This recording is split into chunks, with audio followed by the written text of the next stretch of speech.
Están todos. ¿El grupo de cuánto es? ¿De cuántos alumnos es? Somos 22. 22 alumnos, doctora. Pero están casi todos, ¿no? Bueno, están 16, no me parece. Bueno.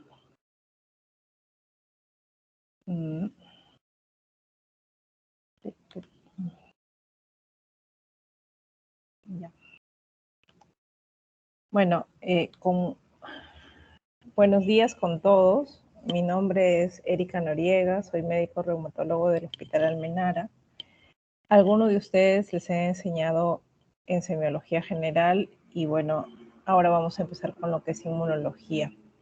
Realmente con el capítulo de reumatología. Dentro del capítulo de reumatología estoy encargada de 4 sesiones. Esta es una clase introductoria que no tiene una clase práctica como tal. Es la clase de inmunología básica y algo de los conceptos de autoinmunidad. Posteriormente van a ver lo que son síndromes reumatológicos con la doctora Zamora y patologías de la especialidad como tal con los diferentes docentes y conmigo. Entonces, vamos a empezar con el tema de hoy. El tema de hoy es inmunología básica y autoinmunidad y nos vamos a referir básicamente a la tolerancia inmunológica. Con respecto a los órganos del sistema inmune, como ustedes ya deben de conocer, estos órganos se van a diferenciar en órganos linfoides generativos y órganos linfoides periféricos. Los órganos linfoides generativos o primarios van a ser inicialmente la médula ósea, donde vamos a tener las células stem cell o células madre, las cuales se van a diferenciar en 2 líneas de linfocitos B que van a ir hacia la médula ósea o se van a quedar en médula ósea como tal, y línea de linfocitos T que se van a ir hacia el timo. Ahí van a completar su proceso de maduración y cuando estas células ya se encuentren maduras, tanto linfocitos B como linfocitos T van a salir a la circulación. Y a nivel de la circulación se van a encontrar con los órganos linfoides periféricos o secundarios, los cuales van a ser los ganglios linfáticos, el vaso y también ganglios que se van a encontrar a nivel de la mucosa o a nivel del tejido que se encuentra por debajo de la mucosa. Entonces, mucocutáneo también recibe ese nombre. Van a estar recirculando estos linfocitos tanto B como T a nivel de los órganos linfoides periféricos y también de la sangre. Entonces, el sistema inmunológico, como ustedes deben de conocer, se va a dividir en 2 partes. Un sistema inmunológico innato, que está comprendido por barreras, las cuales pueden ser físicas y químicas. Por ejemplo, en las barreras físicas vamos a tener la piel y en las barreras químicas podemos tener la mucosa gástrica, la cual va a secretar ácido clorhídrico y de una manera u otra va a impedir que las bacterias ingresen a nuestro organismo. Y por otro lado, también vamos a tener a las proteínas, como las proteínas del complemento o la proteína C reactiva, y a las células, como los macrófagos, neutrófilos, etc. Y por otro lado, vamos a tener el sistema inmunológico adaptativo. El sistema inmunológico adaptativo se va a dividir en linfocitos T y linfocitos B. El linfocito T, como ustedes ya deben de conocer, también se va a subdividir en linfocitos T citotóxicos, en los linfocitos T helper y en los linfocitos T reguladores, que tienen una función muy importante en lo que es la tolerancia inmunológica. Y los linfocitos B van a desarrollar células plasmáticas, las cuales pueden liberar anticuerpos. Entonces, el sistema inmunológico se va a dividir en 2 grandes grupos. El sistema inmunológico innato, que es con el cual nosotros nacemos, y el sistema inmunológico adaptativo, que va a tener su completo desarrollo cuando se enfrente a los diferentes antígenos a los cuales va a estar sometido el organismo. A nivel del sistema innato vamos a tener las barreras que pueden ser físicas o químicas, las células y las proteínas, y a nivel del sistema inmunológico adaptativo vamos a tener a 2 grandes grupos, que son los linfocitos T, subdivididos en linfocitos T citotóxicos, T helper y T reguladores, y los linfocitos B, que van a formar anticuerpos y se van a diferenciar a células plasmáticas. Entonces aquí tenemos a los componentes, ejemplos de los componentes de la inmunidad innata. Por ejemplo, a nivel de las barreras, como ya lo señalé, vamos a tener a los epitelios, a las defensinas, que son proteínas que se van a encontrar a nivel del epitelio y que pueden ser capaces de destruir al patógeno, a los linfocitos intraepiteliales. Dentro de las células efectoras tenemos a las células natural killer, neutrófilos o macrófagos. Dentro de las proteínas que se encuentran en la inmunidad innata vamos a tener a las proteínas del complemento, a las proteínas C reactivas, a las colectinas y a los factores de coagulación. Y no debemos de olvidar que las citoquinas forman parte de los componentes de la inmunidad innata. Y dentro de ellas vamos a tener el factor de necrosis tumoral, la interleucina 1, los interferones, alfa, beta, gamma, las interleucinas 12, 15 y 10, y cada una van a tener una función principal que ustedes deben conocer. Las citoquinas de la inmunidad innata van a tener también una fuente celular que va a ser la que la secreta, y van a tener también células blanco, y de acuerdo a la célula blanco donde ellas actúen, van a tener determinados efectos biológicos. A manera de ejemplo, vamos a tomar a la primera que está en esta lista, que es el factor de necrosis tumoral, cuya fuente celular van a ser los macrófagos y las células T, y los efectos biológicos dependerán de la célula blanco, como por ejemplo, si llegan a nivel del hipotálamo va a producir fiebre, si actúan a nivel de los neutrófilos pueden producir la activación con liberación de citoquinas proinflamatorias, si actúan a nivel de las células endoteliales también pueden activarlas produciendo por ejemplo vasodilatación. Y así todas las citoquinas van a tener una fuente celular y un efecto biológico de acuerdo al lugar donde actúen.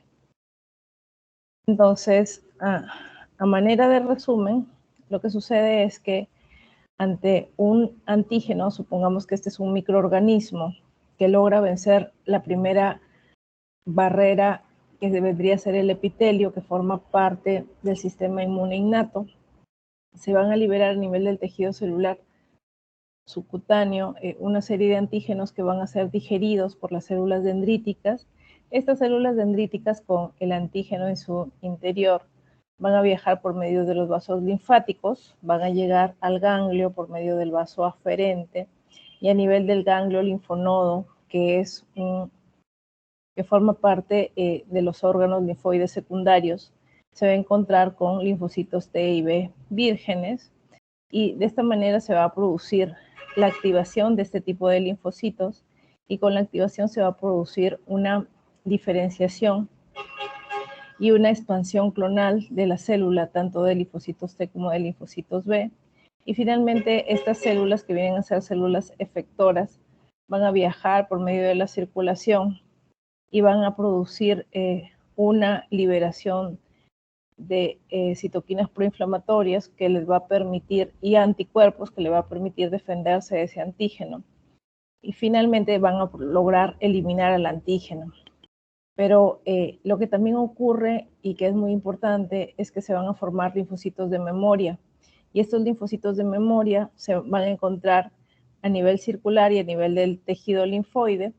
Y de esta manera el organismo, ya en un próximo contacto que tenga con el antígeno, su respuesta va a ser mucho más rápida y más efectiva.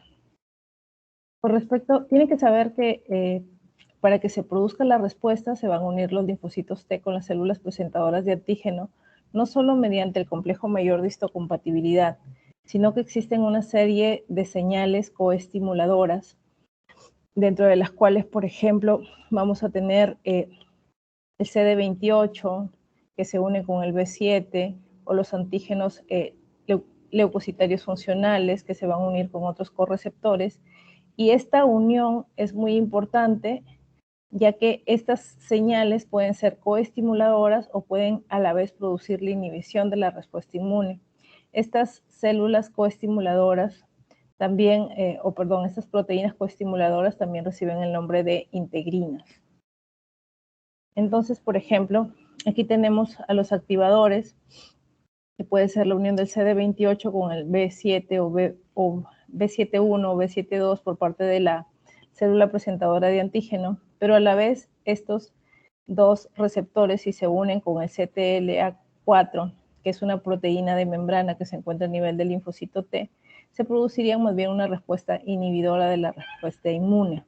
Por eso las señales coestimuladoras son muy importantes. Entonces,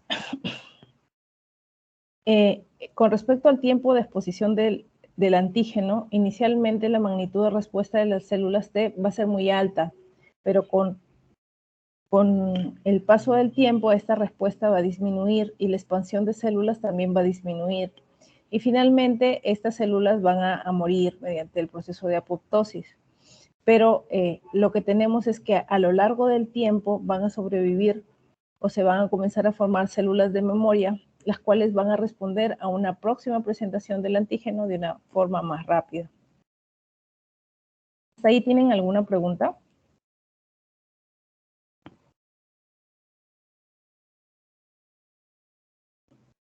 ¿Qué entienden ustedes por tolerancia inmunológica? ¿O qué entienden por tolerancia? ¿Qué es tolerar? Pues es la capacidad que tiene el organismo de tolerar nuestros propios antígenos. Sí, tolerar es la capacidad de resistir o de aceptar algo, ¿verdad? Cuando hablamos de tolerancia inmunológica, pues nos vamos a referir, muchas gracias, nos vamos a referir a la respuesta del sistema inmune adaptativo, no del innato, sí del adaptativo. Entonces, si es que hablamos del sistema inmune adaptativo, recuerden que van a actuar a nivel de los linfocitos T y de los linfocitos B, como ya lo hemos visto al inicio. Y recuerden que esa respuesta no solamente va a ser a nivel central, sino también a nivel periférico.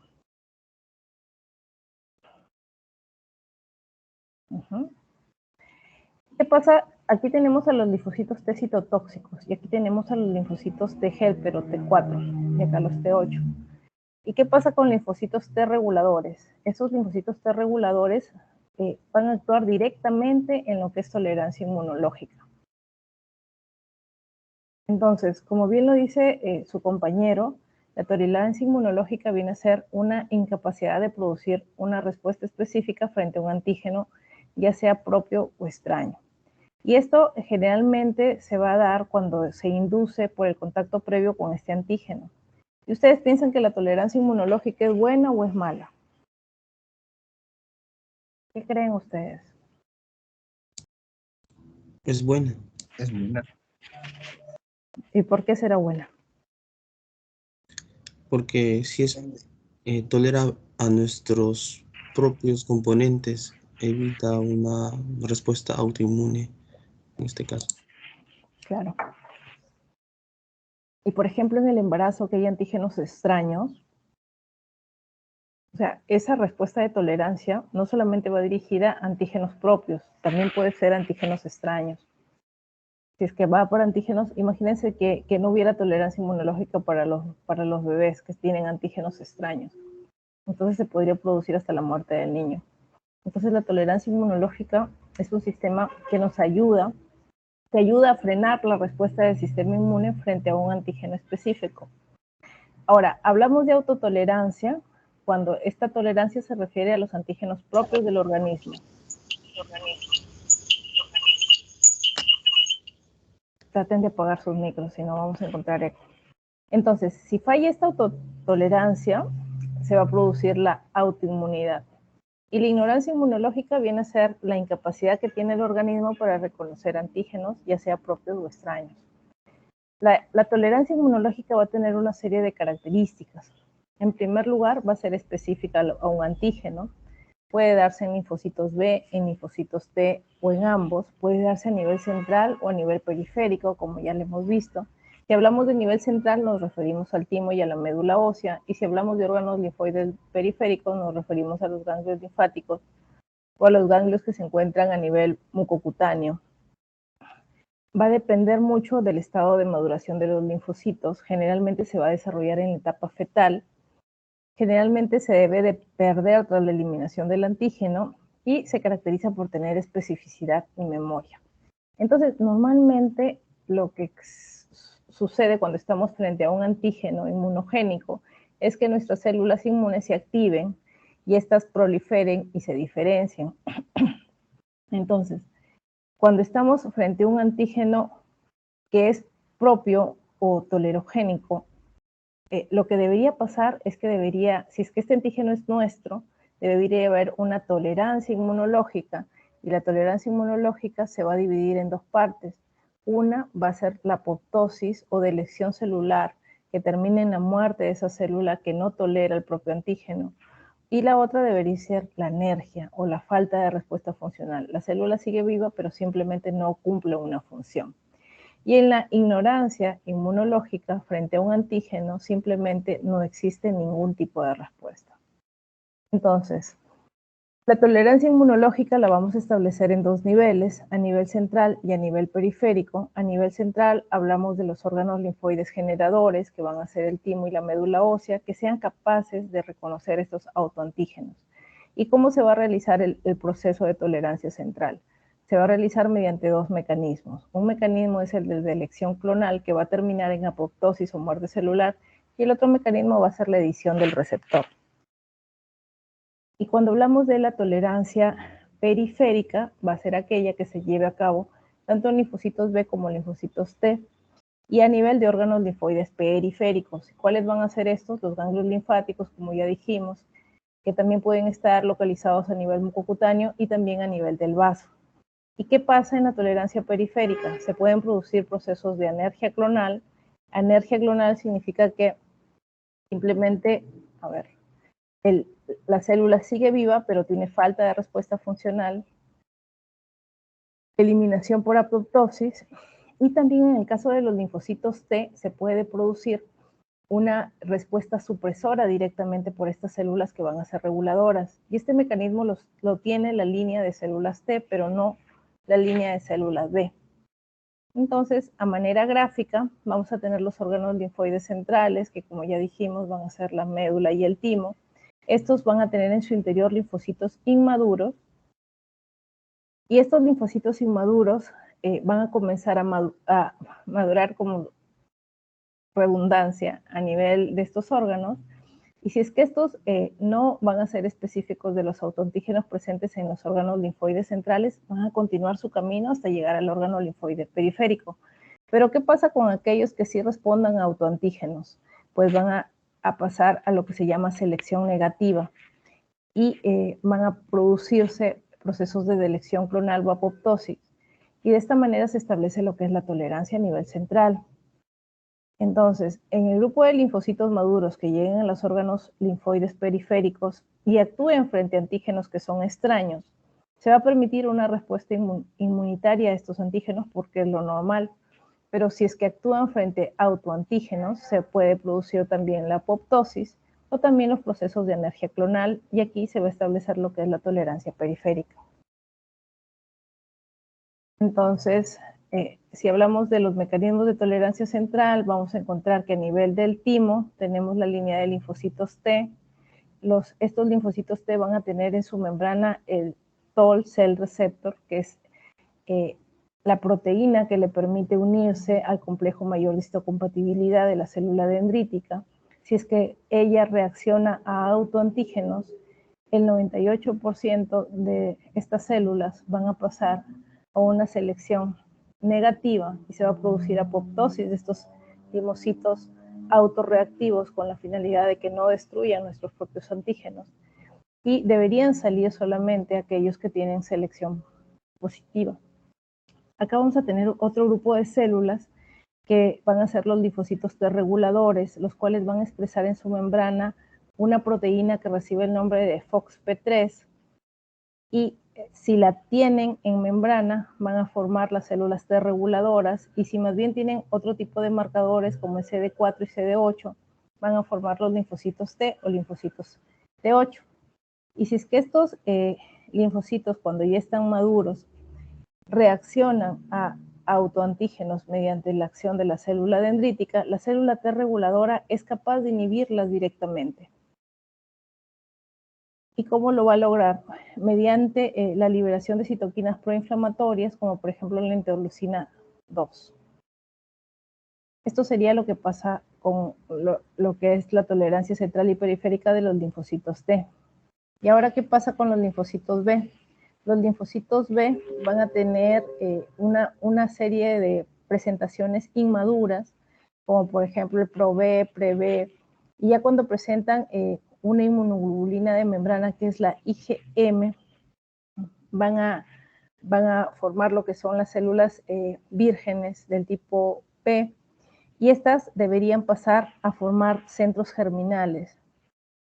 Y posteriormente ya se forman también células de memoria, las cuales pueden tener una corta vida en el plasma, que son aquellas que van a seguir secretando anticuerpos tipo IgM, y cuando ya tienen un mayor tiempo en los centros germinales, van a formar lo que son inmunoglobulinas tipo A, G y E. Entonces, la diferencia entre los mecanismos de tolerancia inmunológica de los linfocitos T y los linfocitos B es que los linfocitos T van a tener las células T reguladoras, y también en algunos casos la ignorancia inmunológica, que la vamos a ver más adelante, pero en ambos se puede dar tanto la delección clonal como la anergia clonal. Y hablamos de delección clonal cuando la célula termina en apoptosis o muerte celular, y en anergia clonal la diferencia es que la célula continúa viva pero pierde función. Bueno, acá tenemos otro ejemplo de la respuesta normal de un linfocito T.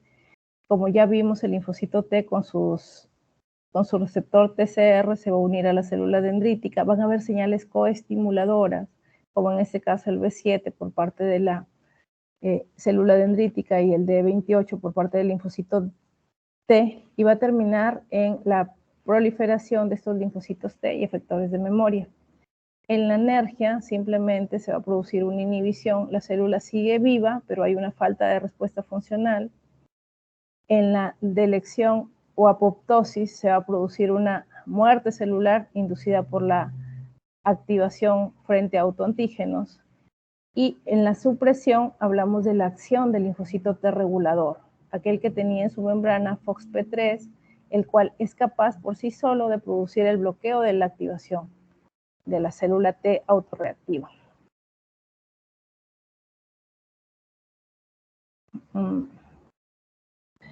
Otro mecanismo que se da a nivel central también es el cambio de especificidad del receptor. Si es que a nivel central se encuentran algunas células que van a reaccionar a antígenos propios, pueden seguir el camino de la delección o muerte celular, de la anergia o pérdida de la función, pero la célula sigue viva, o también del cambio del receptor. Entonces, los mecanismos que ya hemos visto hasta ahora van a ser la delección clonal, que se puede producir a nivel de los linfocitos T y B, que van a terminar en lo que es la muerte de la célula.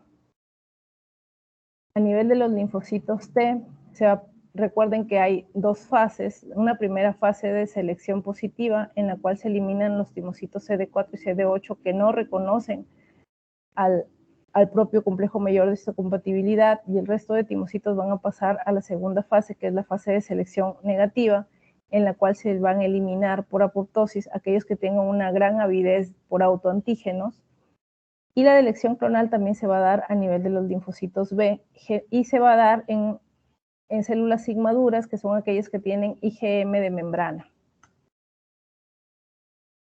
Aquí tenemos un ejemplo de lo que son los linfocitos B, de la tolerancia central de los linfocitos B, donde si es que ellos responden a células, a autoantígenos, pueden producir apoptosis, o pueden también tener una edición de su receptor, y aquellas que no respondan deberían salir a la parte periférica, y en la parte periférica tenemos el vaso y los ganglios linfoides.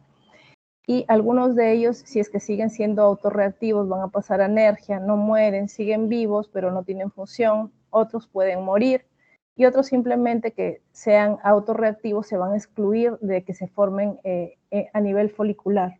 O sea, normalmente estas células B se agrupan en folículos, pero si es que son células autorreactivas, se excluyen de formar parte de ese folículo.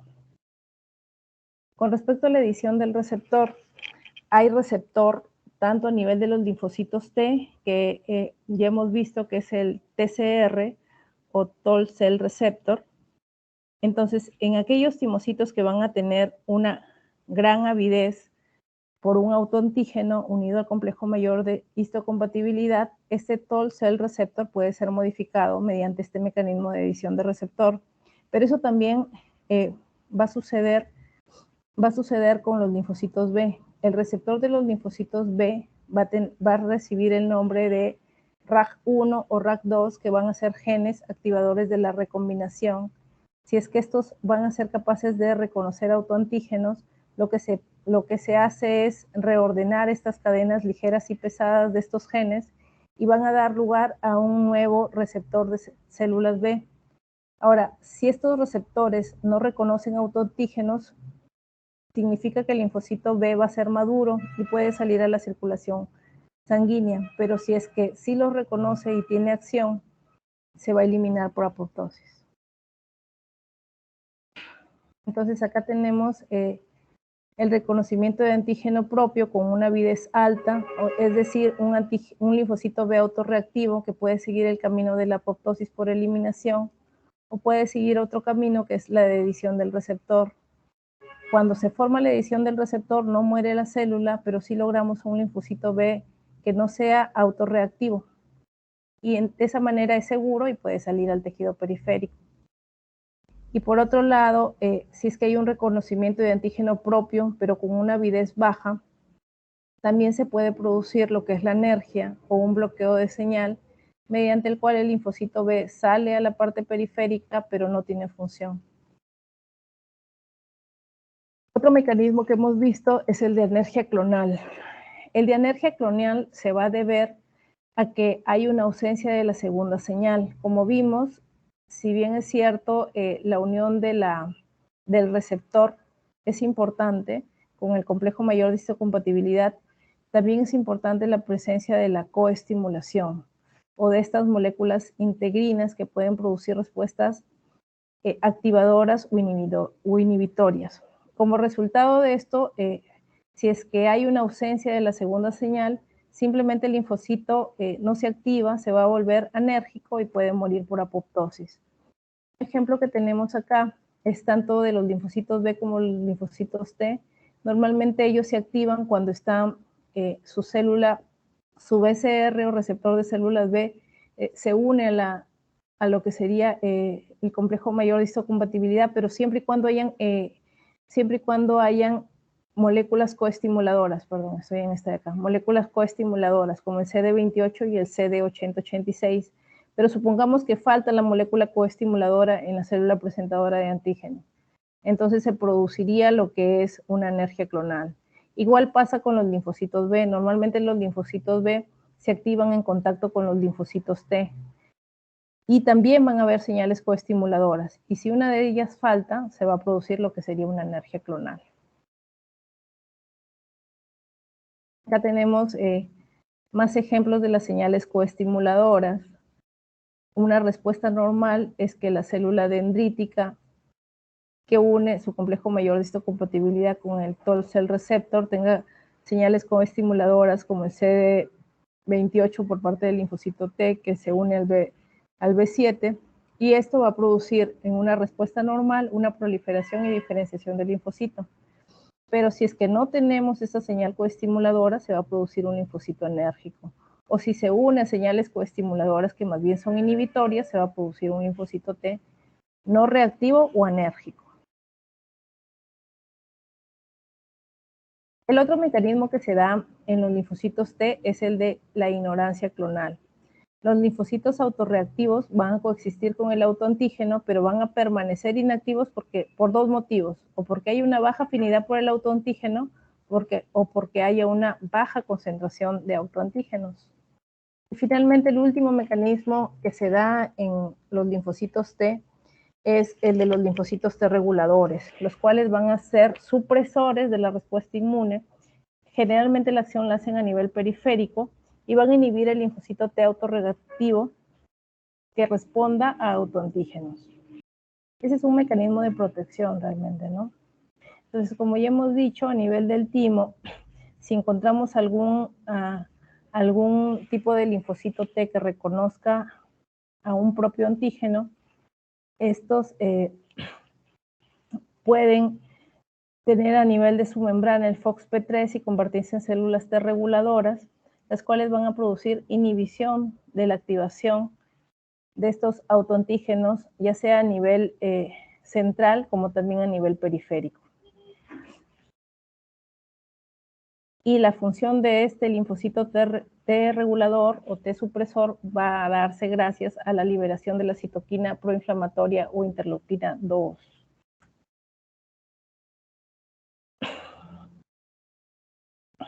Cuando hablamos del reconocimiento de antígenos propios por los linfocitos T maduros a nivel del timo, estos también pueden actuar, como ya lo señalé, tanto a nivel central como a nivel periférico.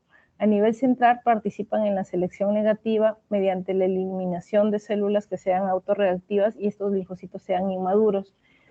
Y a nivel periférico lo vamos a ver a nivel de los ganglios linfáticos o a nivel del vaso.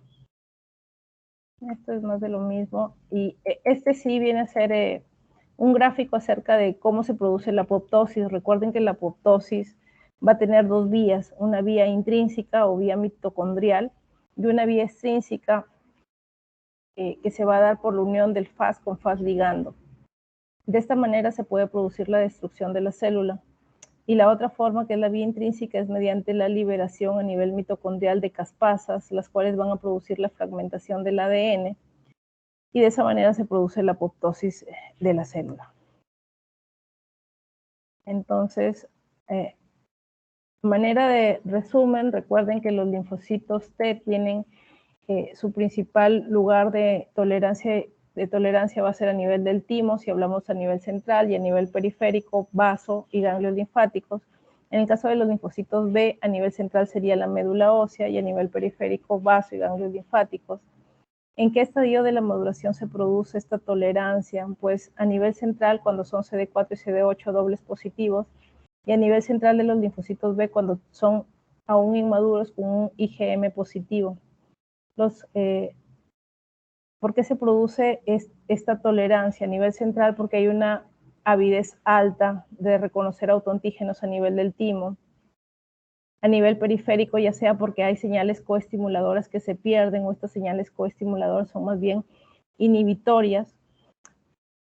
A nivel de los linfocitos B se puede producir porque se presentan autoantígenos que van a ser reconocidos a nivel de médula ósea, o porque no hay señales secundarias o coestimuladoras. Y a nivel periférico, recuerden que en los linfocitos T tienen el mecanismo de supresión que no tienen los linfocitos B, además de los mecanismos de anergia y apoptosis que sí se presentan en los linfocitos B. Y a nivel, eso es a nivel periférico, y a nivel central también se puede producir lo que es la apoptosis, también se puede producir lo que es la reedición del receptor que se da en ambos. Entonces, ¿qué pasa con la autoinmunidad? ¿Por qué se desarrolla la autoinmunidad? Se va a desarrollar cuando un individuo va a montar una respuesta inmune contra sus propios antígenos, y esto se va a dar porque se pierde la tolerancia inmunológica. Y si es que esto se da, se van a desarrollar lo que son las enfermedades autoinmunes, que vamos a ver en el capítulo de reumatología. Algunas de ellas, no todas, las más importantes, tienen un importante componente genético que ya ha sido establecido, pero no es el único, porque también hay factores ambientales que pueden desarrollar este tipo de enfermedades. Entonces, una enfermedad autoinmune va a ser una condición en la cual va a existir un daño de órganos y tejidos, pero la causa van a ser autoanticuerpos o linfocitos T autorreactivos. La autoinmunidad realmente es la pérdida de tolerancia inmunológica. Hay que recordar que la enfermedad autoinmune se va a producir por fallas puntuales de esta autotolerancia, y en ese momento es patológica, porque normalmente nosotros deberíamos ser capaces fisiológicamente de eliminar células viejas, que sean nuestras propias células, y ser capaces, nuestro sistema inmune debería ser capaz de reconocer autoidiotipos, pero en la parte patológica existen unas fallas puntuales de este mecanismo de autotolerancia, y se van a producir un daño continuo debido a que estos antígenos van a estar presentes siempre, por lo tanto son enfermedades que van a ser crónicas. Entonces, dentro de los ejemplos de las causas de la autoinmunidad, la más importante va a ser la causa genética, pero no va a ser la única. También hay factores inmunológicos, hormonales y ambientales. Dentro de los factores genéticos vamos a tener el HLA, que se ha relacionado con muchas de estas enfermedades autoinmunes. Esto es el antígeno leucocitario humano. Dentro de los factores inmunológicos vamos a tener deficiencias humorales o deficiencias celulares. En las deficiencias humorales vamos a tener defectos de las proteínas del complemento, defectos de la proteína mieloide sérica, deficiencias de inmunoglobulina A o defectos por proteínas del complemento. Dentro de los defectos celulares vamos a tener defectos primarios, como van a ser las deficiencias del fosfatligando que participan en la muerte celular que ya vimos, o defectos secundarios producidos por infecciones, como el VIH. También en autoinmunidad van a haber factores hormonales, como efectos de género, y sobre todo se han visto enfermedades autoinmunes en el género femenino, el embarazo, la lactancia, factores ambientales y a la cabeza los factores infecciosos, medicamentos, las vacunas, la luz ultravioleta, entre otros. Entonces, dentro de los factores genéticos es evidente de que existe una relación entre factor genético y autoinmunidad, y eso lo hemos comprobado porque hay pacientes con enfermedades autoinmunes como por ejemplo lupus eritematoso sistémico que dentro de su familia tienen otros familiares, no necesariamente con lupus eritematoso sistémico, pero sí con otro tipo de enfermedad autoinmune como artritis reumatoide o como diabetes autoinmune. Si bien es cierto, estas enfermedades tienen una etiología multifactorial, pero también debemos de descartar que estos pacientes pueden tener una susceptibilidad genética que los lleva a ser más susceptibles a cualquier cambio ambiental. Entonces, como ya lo señalé, dentro de la autoinmunidad, la causa genética más importante es la presencia del antígeno leucocitario humano. Recordar que este antígeno leucocitario humano se encuentra en el brazo corto del cromosoma 6 y pertenece a la región del complejo mayor de histocompatibilidad. Se va a dividir en la clase 1, 2 y 3. Las enfermedades autoinmunes se van a relacionar más con los antígenos leucocitarios humanos de la clase 2. Los de la clase 1 se relacionan más con enfermedades tipo hemocromatosis hereditaria. Los de la clase 3 se van a relacionar sobre todo con afecciones del complemento, del factor de necrosis tumoral, de las proteínas de choque térmico.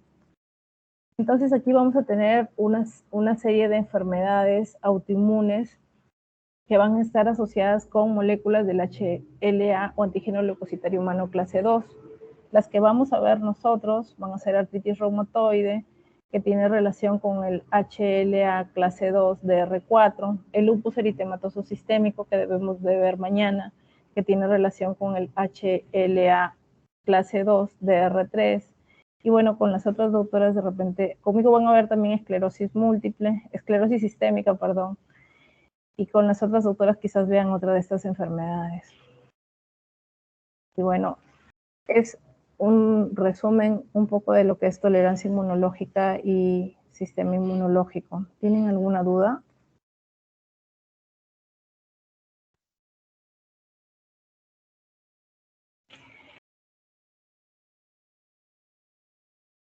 Las clases, esta clase me parece que es mucho más teórica y por eso no ha sido tan participativa.